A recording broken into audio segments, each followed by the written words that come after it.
Morning to you. Welcome on this Monday morning. Later on, after the 10 o'clock news, State Representative Amos O'Neill will be with us. At 11 o'clock, we're going to learn about the iExcel Institute here in Saginaw.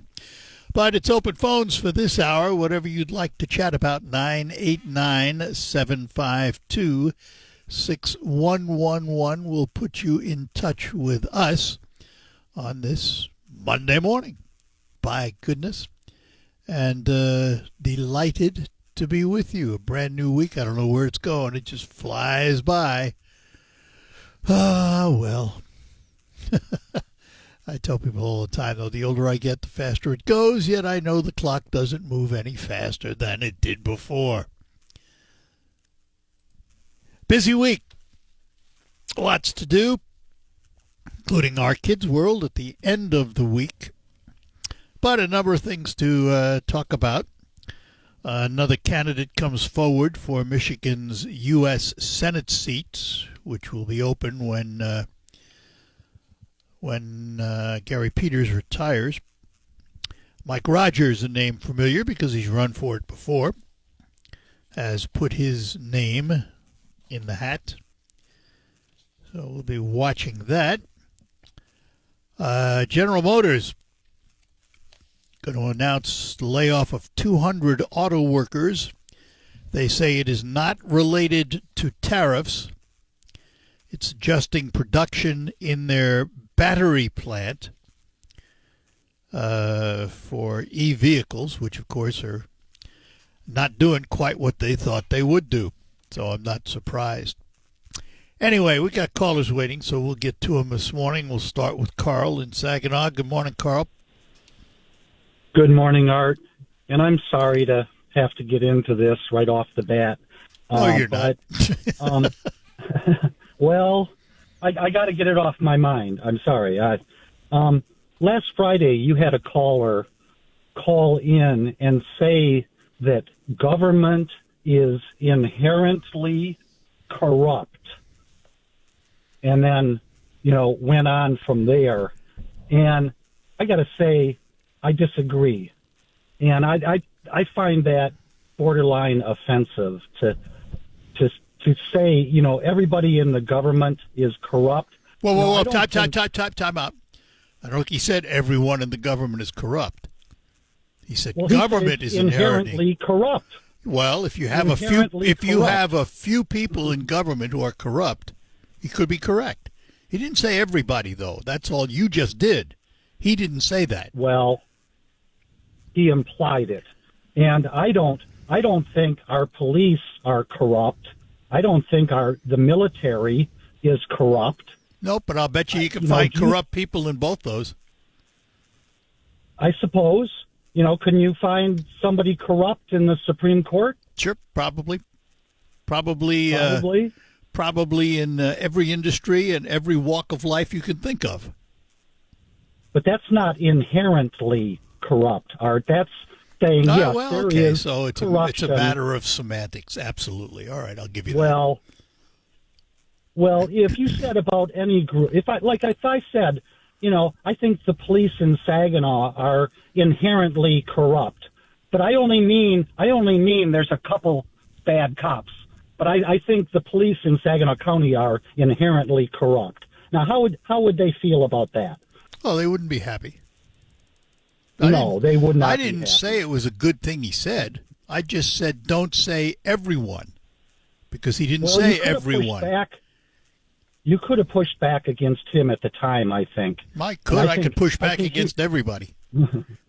Well, you push back against me. I push back against others too. Yeah. It's not so much a push. It's not so much a pushback. It's a clarification. Because I didn't disagree with you and what he said. I just said he did not say everyone. Well, I think the word inherently that's a pretty broad. I would not disagree with you. I would not disagree, but he didn't say everyone. Okay, and I don't know if it was the same caller or someone else who said, so, I always hear what these people are against, but what are they for? Well, I'll say what I'm for. I would like an efficient government and I'd like a government that's accountable to the people and responsive Ooh. to the needs of the citizens. All right. So what do you think about Elon Musk then? You said efficient. Yes. Well, there's a right way to do efficiency, and then there's a chainsaw way. Yeah. And I think if anybody on the left went into the Veterans Department and just fired thousands and thousands of employees, people on the right would be screaming bloody murder. Yeah. But because Trump did it, because Elon did it, now it's okay, I guess. Well, time will tell how this all shakes out. I mean, I shake my head sometimes too, and I just, as I've said before, he's got 6 months to prove himself before the midterm real fight begins. We'll see what happens. You know, if we have to worry about it day by day and order by order, we'd go nuts. I don't believe in that. I take a bigger picture. We'll see what happens. Well, except he signs executive orders. Well, he's got every the right day. to do that. Sometimes he's got the right to do that, but I don't multiple. have to worry about it every day. I can wait and see what happens 6 months from now and judge whether all those orders were good or bad. If I do it on a daily, moment-to-moment basis, I go nuts. I can't do that. All right. Got to run. Well, all okay, right, Carl. thanks, Art. Take care. Bye-bye now. We have Kay in Birch Run. Kay, good morning to you. Good morning, Arthur. Over the weekend, I had something brought to my attention, and I don't get to listen to your program every day, so it may have been discussed or talked about. Do you know anything about the SAVE Act? It's the Safeguard American Voter Eligibility Act. This has already been passed in our federal government house and is on the way to the Senate. I know there was some concern about what it actually is going to involve if it goes through, as far as the nitpicky it could get to be, where people have to have their birth certificate name on their, identification and so on like that. Do you know anything about that? I only superficially, probably not much more than you do, actually, that there is an ID requirement, and because many, particularly women, when they get married, assume a new last name but don't change their birth certificates, obviously, or don't change that kind of identifying thing. There was a question about that. I don't know where it's going. To be honest, I don't know the language of it. It's going to be interesting, but I would be hard pressed to believe that there would be any kind of law that restricts, for example, a wife from voting because her last name is now different than it is on her birth certificate. I doubt very much if that's going to happen. Well, this is something we were concerned with because I'm your age. I wouldn't be able to vote because my name is a married name, not a... I wouldn't worry about that. I wouldn't worry. Besides, in the state of Michigan and elsewhere, too, I think your driver's license is acceptable. Okay. So as far as I know, it's been discussed, but I don't know what the outcome is going to be. Right. Well, where it's already passed the Senate... House. Past the House, it's going to the Senate, and but the language is subject to change. Well, that's very true. But right now, it's all the Republicans that have voted on it, and I said I can't imagine them not wanting all the votes they can get just the same as does. No, I suspect there's going to be if it's exactly that way. I suspect there'll be changes. Yeah. Well, I hope so. All right. So, all right. Well, Kay. thank you very much. Thanks for calling. If anybody has any input, well, appreciate their input. Okay, good enough. Thanks. All right. Bye-bye now. Bye-bye. All right, Mike and Nancy, hang on. We'll get to you after these notes. For the best variety.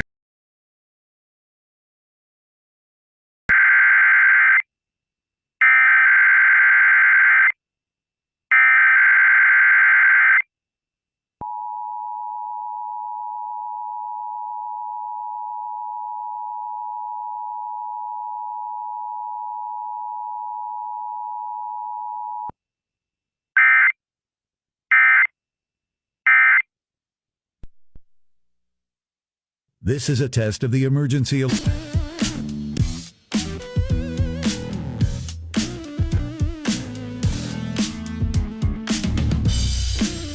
right, we're back with you here on WSGW and back to our phones. Mike is in Thomas Township. Mike, good morning.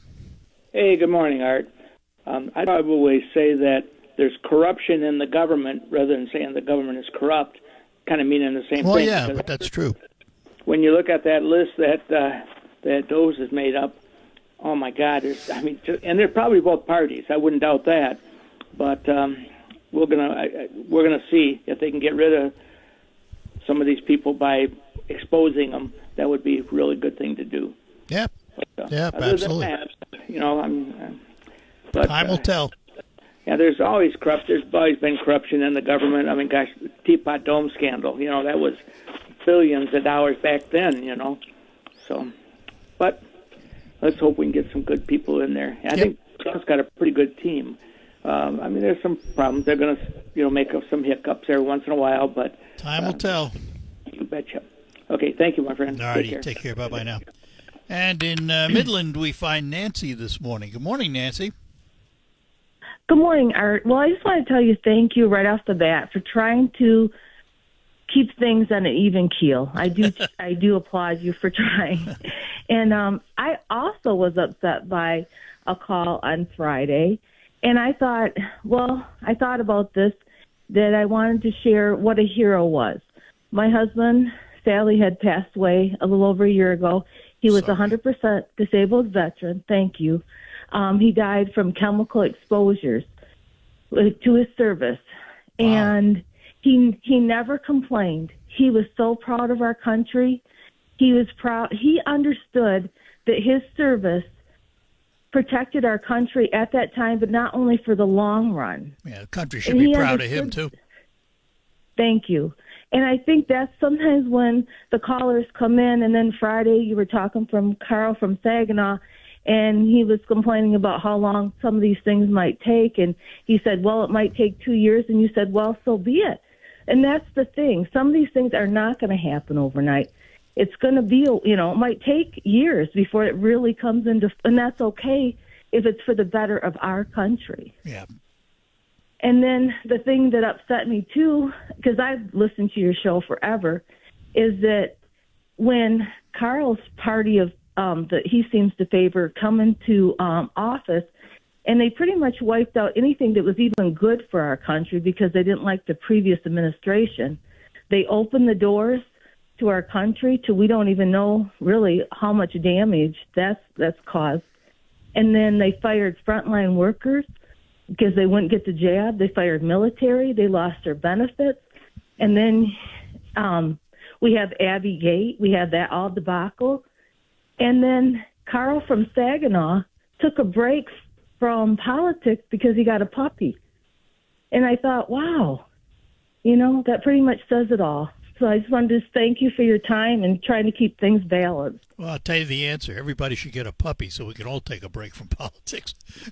Amen. I'm with you. All right, Nancy. Thank you, Art. Thanks. For your time. I really appreciate it. Thank you. Thanks for calling. Bye-bye now. Bye-bye. And we have Scott in Saginaw with us. Morning, Art. I just wanted to say thank you, Nancy, for you and your husband's service as well. Yep. Sorry to hear what happened there. But to kind of change the subject, I want to talk about the governor of Pennsylvania. Somebody threw a Molotov cocktail through his window over the weekend and tried to murder him and his family. Yep. And the governor came out and he said, I don't care what damn party you're from, but this needs to stop. And I was thinking, well, where was this governor when some Democrats were over in Portland? They're trying to burn police alive. I didn't hear word one from this governor saying stop. Yeah, but I think he said it right this time. Well, he said it right this time. You know who saved his life? It was the police banging on his door. Well, I understand that. I understand that. I mean, this kind of goes back with Nancy Pelosi as well. When these people went over here, when that guy went over there to kill Justice Kavanaugh, nobody said nothing from the Democrats about it. But when somebody broke into Nancy Pelosi's house and cracked her husband with a hammer, no, wait. The Kavanaugh stuff was all over the news. It was all over the news. But the Democrats did not ask for any protection for those people until Nancy Pelosi's husband got smacked. Yeah, I'll give you that. And then when Well, that's what I'm saying. So it's just, so I kind of find this Shapiro here a little hypocritical. You know, he was watching Jews get chased all over the campuses by these homegrown terrorists. Wouldn't say word one about it. But now violence comes to his door. Well, I'm going to stop you there. He's Jewish. He said things about it. He didn't say much. He should have ran with Kamala Harris for president, but he was scared to do it. That's why he didn't do it. Well, that's what that's your opinion of it, and that's fine. I don't. Oh, he was the best candidate they had. The guy's a smart man. Well, he is. I'm not disagreeing with you there. I'm just suggesting to you. Pick than Walls. Well, yeah, anybody would have been top to bottom on that ticket. So, yeah. All right. So, all right, I'll talk to you. Good enough. Take care. Bye-bye now. And we'll say hi to Dave in Bay City. Dave, good morning. Well, good morning, Art. Are we having fun yet? Always. I know it. This is so much fun. It's so good. You know, spirited discussion gets the heart going in the morning, you know? But I got a couple thoughts. And, you know, now starting out, full disclosure, I am a proud member of the Bay County Republican Party precinct delegate. And Art, I'm going to say you pushed back on me a couple of times, right? Mm-hmm. I push back on whoever I think needs pushing back on. That's equal opportunity. There you go. I'm an equal opportunity pushbacker. But I got a quote for Carl. So Thomas Jefferson said, public office attracts persons of low character. And I think we can look through history and find probably more examples of low character than high character. Sad to say, but it's a human nature thing. I think there's plenty of both. Well, yes, we've had lots of there are many political figures. I would have to say the majority, even if I disagree with them, are people of good standing, good moral character, and all of that, and they're there for the right reasons. There are those that aren't, and they make it bad for everyone. And it's always been that way. Right. Well, and here's another Jefferson quote, and this is very, very true. No man will ever bring out of that office the reputation which carries him into it. Yeah. So, you know, you sign up for, I don't care what office, but if you're going to have public notoriety, you're going to get slimed. And that's more true today than ever because of the way we communicate. Right. Well, right. The vast numbers, social media, all of that good stuff. But so that Carl and everybody knows that I don't just hate every Democrat. I'm going to heap praise on one Democrat office holder locally, and it's going to embarrass him because he's a genuinely humble man, and I'll bet you can already guess who it's going to be. Jim Barsha. Ding, ding, ding. Absolutely. This guy is absolutely amazing. You know, he does not need to be Bay County executive. He could have a lobbyist job in Washington, D.C., making $500,000 a year. He could, but his soul and his conscience will not let him be that. I also have to, in good conscience, admit that he is a very good friend of mine. We go out to dinner, we do things together, and I could not agree with you more. And I've known him a long time. I started interacting with him when he was a freshman Democrat congressman. 1993 is when he took office. Yep. And we've had dialogue several times, always good. And that's the kind of thing that needs to happen to the betterment of our country. Yeah, and it does, and it's. I think there's more of it than we realize, but we live in our own bubbles, and we only know what's around us. There are a lot of good people out there, and it's unfortunate that all the noise is negative. Right. And we don't Right. hear a lot of the positive. That's too bad. It really is. There you go. All right, Dave. So we'll leave on that positive note. Sounds good to me, brother. Take care. You too. Bye-bye now. And Billy, hang on. We'll get to you next here on the Art Lewis Show.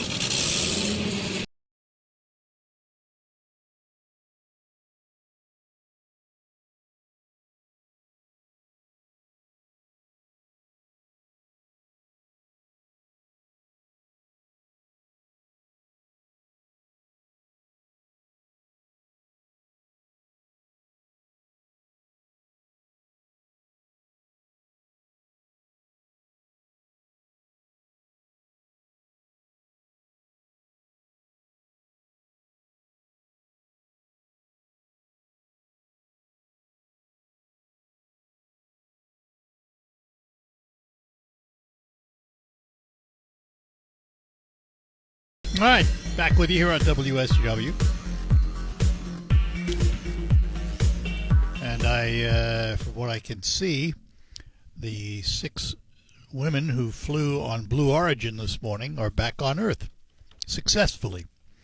All right, let's see who is next. It's going to be Billy in Freeland. Billy, good morning. Hi, Art. Good morning. I have to apologize first. On Friday, I called in and I was on hold, and I was listening to the show.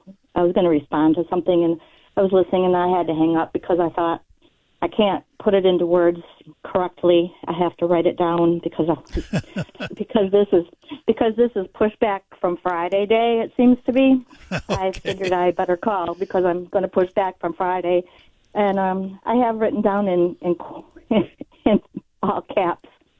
Whose business is it to say what a person is or isn't? And this is in response to the transgender discussion.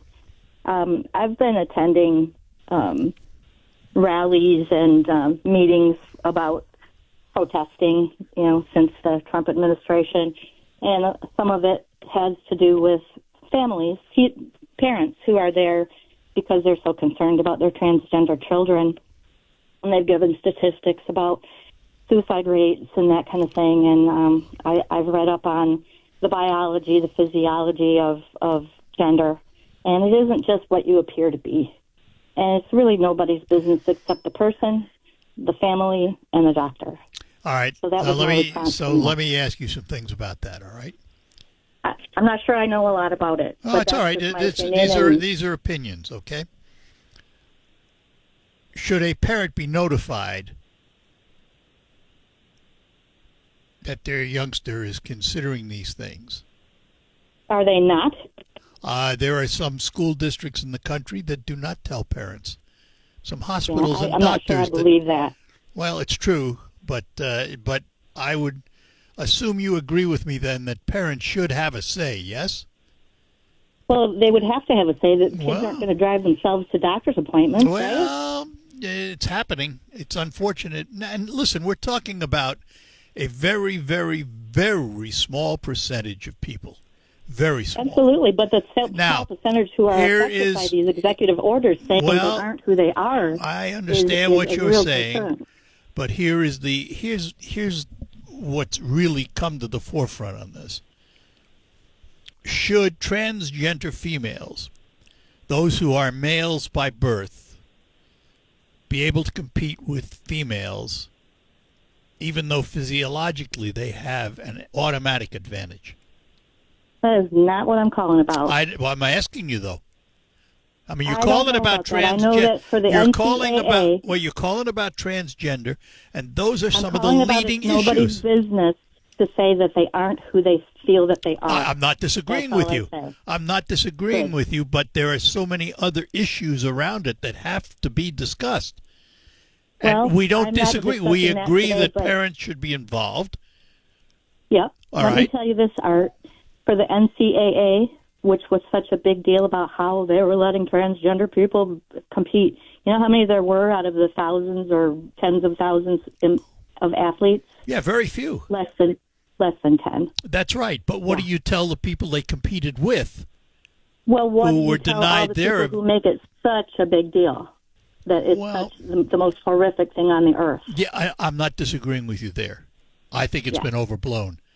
But there are issues that have to be settled.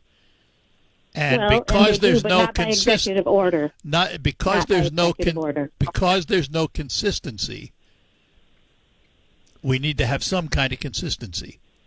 Yeah, let's have some debate and some laws, not some executive order. Well, I think the executive order will push the issue. And I think it needs to be Maybe so, pushed. but in the meantime, it hurts people. It hurts people who have children who are being denied care. Well, I don't know anybody being denied care. I do. I do. From going to these meetings, I do. Or if they aren't yet, they will be. Then they need Because- to find another practitioner. Well, how do you practice when there are when the government is holding their funding over your head? Yeah. Well, it needs to be settled. I'll agree with you. We'll end on that. Yeah.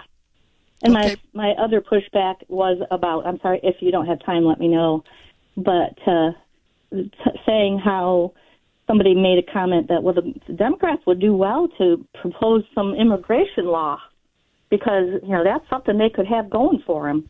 I guess somebody forgot, or a lot of people forgot, that before the election, there was a bipartisan immigration law bill that was ready to be passed, which Trump killed. Trump told his Republican constituents, or whatever you call them, not to vote for it. Here's the truth about immigration. Immigration has been kicked down the road by administration after administration, both Republican and Democrat. I don't disagree with that, but there was a bill that was going I understand to that. be That was passed. one, and it's just another example of how they've been kicking it down the road. I don't Yeah, care whether it and was the- Trump that said it or Biden that said it, doesn't matter. It's been administration after administration. Well, it matters that that there could have been something. There could have been funding flowing. could have been, there and the for question more, is, more judges. And more, I don't more know people what was at the in that border. bill. I don't know how that bill would have handled the problem. Maybe it would have, maybe it wouldn't have. I don't know. I do know a lot about it, and they had more judges to be able to get things through the courts faster without people having to wait 7 to 10 years to have their cases heard. There would people at the border. It probably would have helped if people weren't coming across the border not using the legal entry points. True, and to say that Biden had open borders, that is statistically untrue as well. No. We're going to end there. All right, but All it right. is. Take care. All right. Gotta go. Bye. Bye-bye now. Al, hang on. We'll get to you next. Art Lewis here for my friends at McDonald Ford in Freeland. You probably noticed it's getting harder and harder to find products made in America. And now with the uncertainty of tariffs, it becomes even more important. McDonald Ford, in anticipation of tariffs, stocked their lot with tariff-free vehicles, with many more en route. Not only are they tariff-free, but Ford is offering employee pricing for everyone. That means you pay the same price as Ford employees do. In addition, Chrysler and import buyers considering a Ford also receive the lowest price offered. Chevy truck buyers can now get the truck they've always wanted, the Ford F-150, also at employee pricing. So, you see, now is the right time to visit McDonald Ford M47 in Freeland for the best selection and lowest possible price. Don't let tariffs prevent you from getting the vehicle of your choice at a price you can afford. Visit McDonald Ford in Freeland today.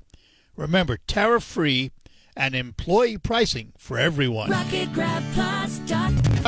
From the open seat for McDonald rivets. Well, yeah, I think it's ridiculous. At the same time, I understand why she's doing it. It's all politics. Simple. Yeah, but that isn't fair to our constituents in this district. No, I'm not disagreeing with you. I know that. But that's why it's happening. It's simply politics. It's too bad. I don't think the governor is looking the right way on that deal. I really don't.